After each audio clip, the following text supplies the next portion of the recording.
Hello. If I could turn back time, absolutely no pun intended, the 80s would be the place to be. The 80s were a crucial time for the world. It was a time that is often defined by big hair and terribly good cult classics. The 80s offered some of the best music the world has to offer, music that defines many of us.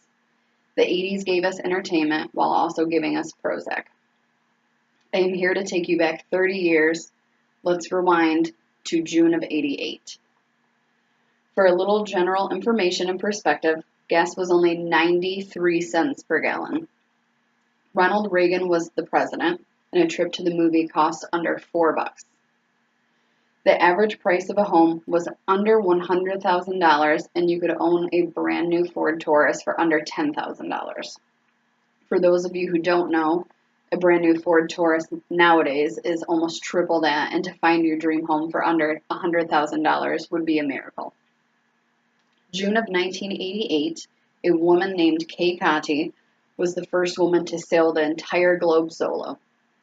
The Russian Orthodox Church celebrated its 1000th anniversary, and the record for the largest number of participants in a bicycle tour was broken in London. The world, as it always is, was fighting for equality. Some things never change. The Supreme Court ruled that private clubs could not discriminate against women and minorities. On June 3rd, the movie Big made its debut in the United States. The film was directed by Penny Marshall and starred Tom Hanks. For anyone who has not seen it, you must see it, and then you will find yourself wanting one of those ginormous floor mat pianos. Big wasn't the only box office hit at the time. Other movies that may ring a bell are Bull Durham, Who Framed Roger Rabbit, The Great Outdoors, Coming to America, Bunny Farm, and Poltergeist 3. Although Poltergeist 3 was released in June, the little girl who starred as Carol Ann in all of the films sadly passed away before the film was released. She was only 12 years old. June of 1988 brought us the 42nd Tony Awards, where Phantom of the Opera was a winner. If you were a kid during this time with a stay-at-home mom, chances are you know who this next person is, unfortunately. Susan Lucci was owning her role on All My Children as Erica Kane, but apparently not well enough. During the 15th Daytime Emmys, she lost for the 9th time. But just for your comfort, she did finally win over 10 years later. June of '88 music charts had hits by the one and only, one of my favorites, Cher, with We All Sleep Alone, Everything Your Heart Desires by Hall & Oates, and Rudy Toot Toot by John Mellencamp.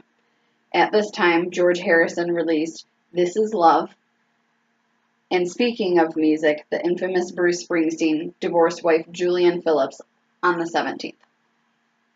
In other news from June of '88, you could sue a tobacco company and win.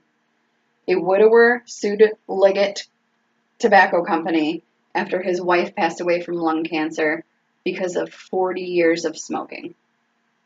That is sad, but insane and very true. While the lawsuit was won, NASA launched space vehicle S-213, and Rickey Henderson of the New York Yankees stole his 249th base.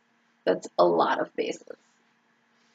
In the World Book of Records, you can find that in June 1988, the world's largest sausage was created. It was over 13 miles long. I can't even picture that, and amazingly enough, the record has been broke again since then. At a steamy 104 degrees, the record for the hottest day in Cleveland was broke in June of 1988. That is way too hot for enjoyment. June of 1988 was an eventful month, and to be honest, the list could go on for days, but I think we've covered some pretty good topics. It surely was a valuable time for movies and music. Thank you so much for going on this excellent adventure with me.